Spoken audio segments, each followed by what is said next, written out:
This program is rated PG. It contains themes and scenes which may not be suitable for very young audiences. Parental guidance is advised. Be advised that the views and opinions of the hosts and guests do not reflect those of the station.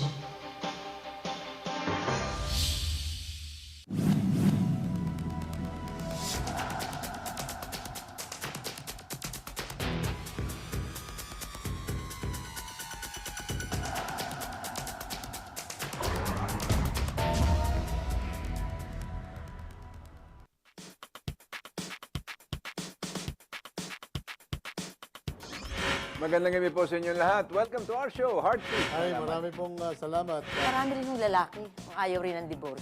Change, meaning introduction of new policies. At natutuwa ako na And all that, or just katito. nakakuha ng linggo ng kanyang panunungkulan. And It went from 5 peso and 30 centavos.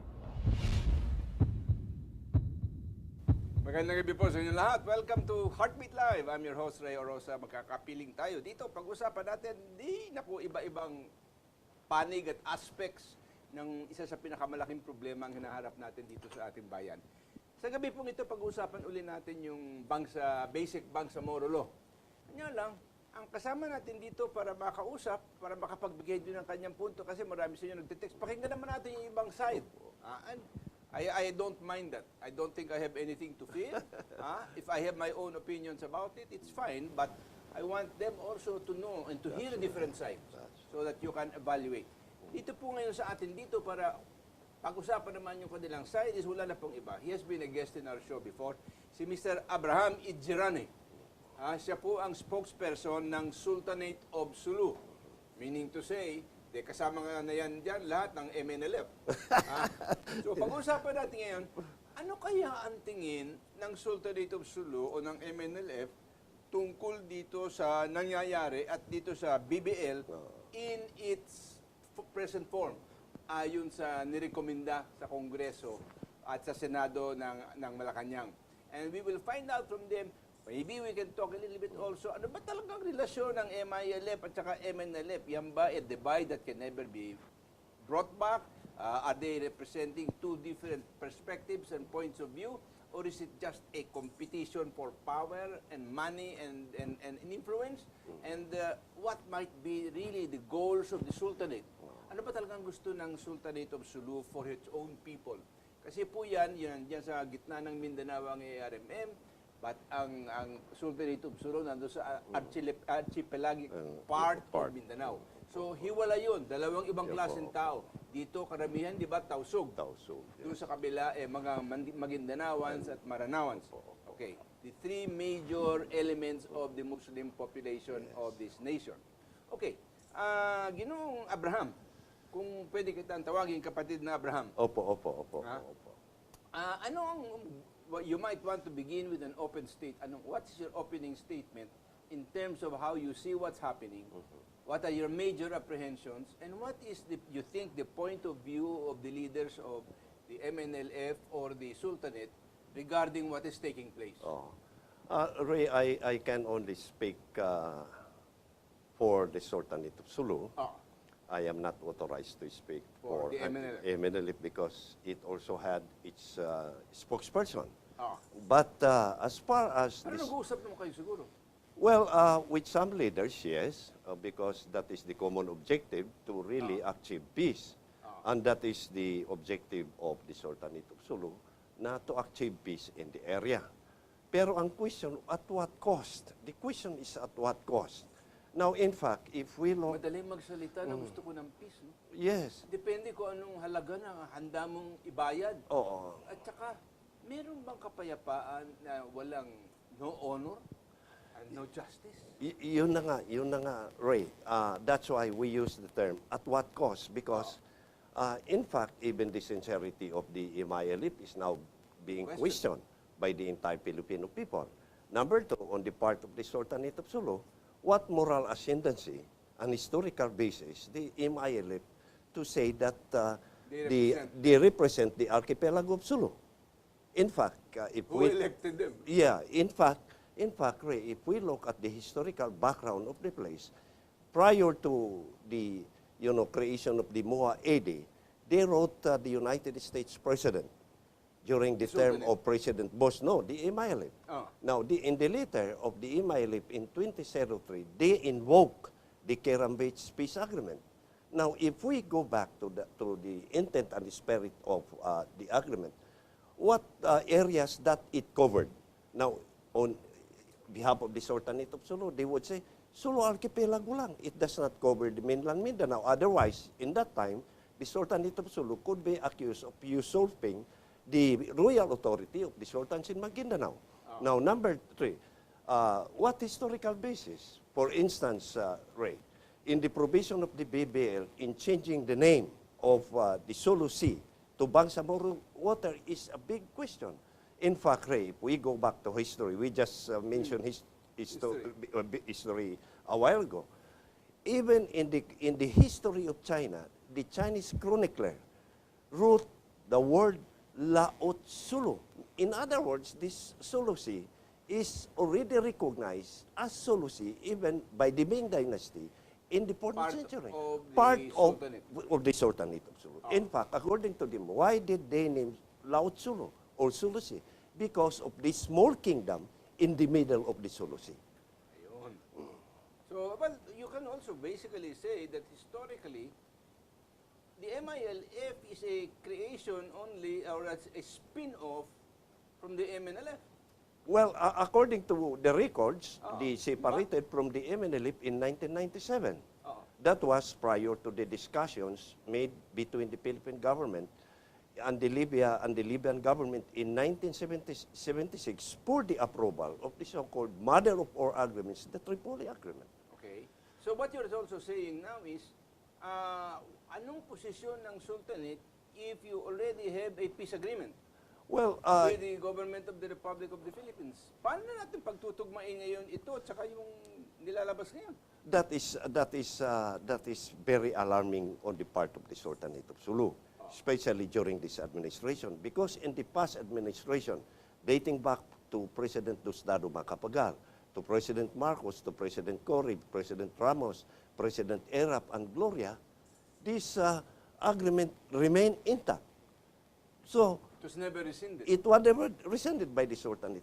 However, we cannot understand what is the position of Malacanang now towards the problem of the Sultanate of Sulu. Wala nga sinasabi Over ng Sabah. Malacanang, di ba? Yes. Bigla, dead silence on that issue. Para bang sabihin, basta kakalimutan namin kayo, quiet lang kayo. Now, in fact, Ray, if we go back to the time when the Sultanate of Sulu wrote Malacanang, that was a month prior to the official Taking. oath-taking of the President of the Philippines. Of Pinoy. Now, we wrote a letter which, according to them, during the 2013 stamp of was lost through bureaucratic means. Now, what was the content of the letter? Can you not produce a copy of that letter? We can. We have that letter, that copy of Maybe you letter. can send a copy to me. Yes, we were. Oo. That would be really very Yes, nice. yes. Give me Para time. malaman ng tambayan. Opo. Di ba? Right. Oo. Say, go ahead. Now, the content of the letter, number 1, is informing the President of the, activity of the Sultanate in relation to the pending resolution of the Sabah The claim. claim of the Sabah claim. Yes. Number 2 is informing the office of the President in view of the plan in that time of the new President to attend the summit meeting in Vietnam, that the 1962 special power of authority granted to the Philippine government was already rescinded or revoked or withdrawn by the Sultan of Sulu. And number 3, because until now, we wonder, Ray, why the MILF, the Philippine government, and the facilitator, the government of Malaysia, refused to discuss about the status of our refugees in Sabah. So, because of that, we suggested to the new president for the creation of the Sabah Refugee Commission. In order that Pero wala silang ginawa. walang ginawa para pag mayroon halimbawa problema about deporting our Filipino brothers and sisters from Sabah, meron ng institutionalized government agency to take care of the problem. Now, Oo nga pala, that problem's come up again. That's right. Tausog na naman na ang namatay. pinatay sa Sabah. In fact, we hope that in the annex of the BBL, of the comprehensive agreement for the Bangsamoro, dapat naisali yun at na-include yun para makita ang sincerity of Malaysia in facilitating the peace talks All right. between the But, government. on the other hand, if this is a peace agreement between the MILF and the GRP to include something about Malaysia who is coming out as a facilitator, might become a problem. They probably will not agree to it kasi sasabihin na bilis sila. O kaya something else happened. The big question now that comes up is, anong attitude nyo about your Sabah claim? Do you want it pursued? Will you pursue it?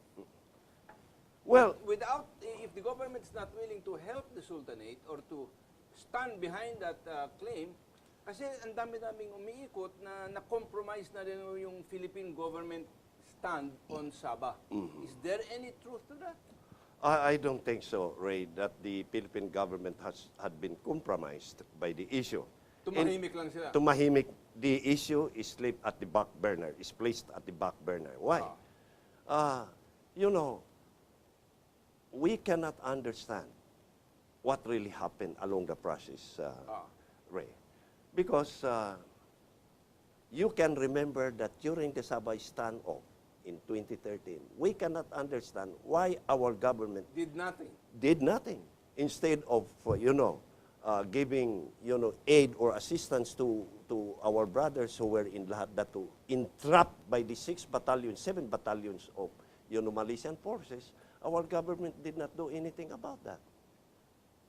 Baka naman tingin nila, napakahirap magpadala ng mga armas doon. Well, Baka titigilin sila ng mga Malaysian boats. tama, Ray, but, there is a principle agreed upon among members of the Southeast Asian Pero at least nations. politically nagsalita sila. Yes. Kung hindi man sila nagpadala doon ng mga armas at tulong, politically they should And have just diplomatically, supported to keep the claim alive. alive. Pero wala. So, now that is why, in relation to the BBL, yan ang kinatatakutan namin, Ray. For instance, the MILF Assembly is already in place. Members of the Assembly will now create a Bangsamoro Initiative. What is this Bangsamoro Initiative?